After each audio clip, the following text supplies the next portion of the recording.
खलिकोट रे 26तम साधारणतंत्र दिवस पालित। सारा भारत में गणतंत्र महान पर्व 26तम साधारणतंत्र दिवस महासमारोह पालित होता बेले खलिकोट ब्लॉक और एनएसी पूरा पल्ली में अनुरूप आनंद उल्लास पालित होईछि। खलिकोट एनएसी परिसर में स्थानीय विधायक पूर्णचंद्र सेठी मुख्य अतिथि भाव जोगदे जातीय पताका उत्तोलन करथिबा बेले खलिकोट एनएसी अध्यक्ष इंजीनियर निरंजन बेहरा जोगदे अतिथि और प्यारेड को आसीथिबा छात्र छात्री माननकु स्वागत करथिले।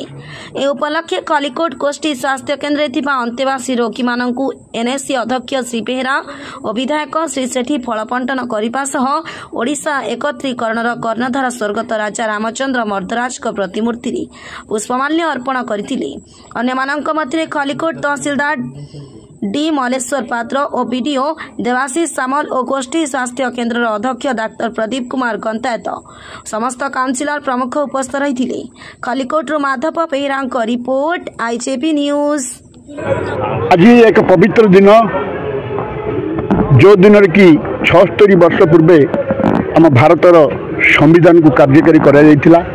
जदि भारत स्वाधीन है 1947 मसीहा अगस्ट 15 तारिख रे आम पाखे से आम निजर संविधान नथिला।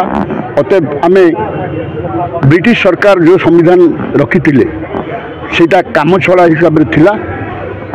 तापरे आमे संविधान तैयारी करिया पई गोटे कमिट से तत्कालीन सरकार गोटे कमिट करथिले जो थरे कि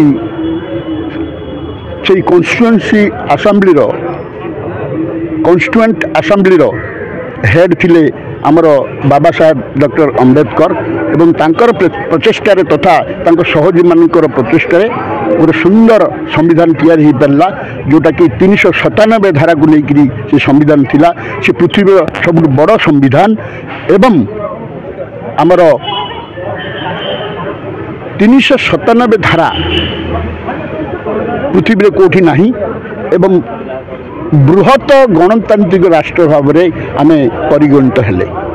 आज आमर प्रिय प्रधानमंत्री श्रीयुक्त नरेंद्र मोदी चाहती आम देशर अखंडता रहू, आम देश को शत्रु माने जमी प्रवेश न करंतु। सबु क्षेत्र में सी चाहती जे आमे भारतीय आमे इंडियन आमर भारत को आमे सुदृढ़ करवा, भारत को बाह्य शत्रु आमे निश्चित भाव प्रोटेक्शन दबा।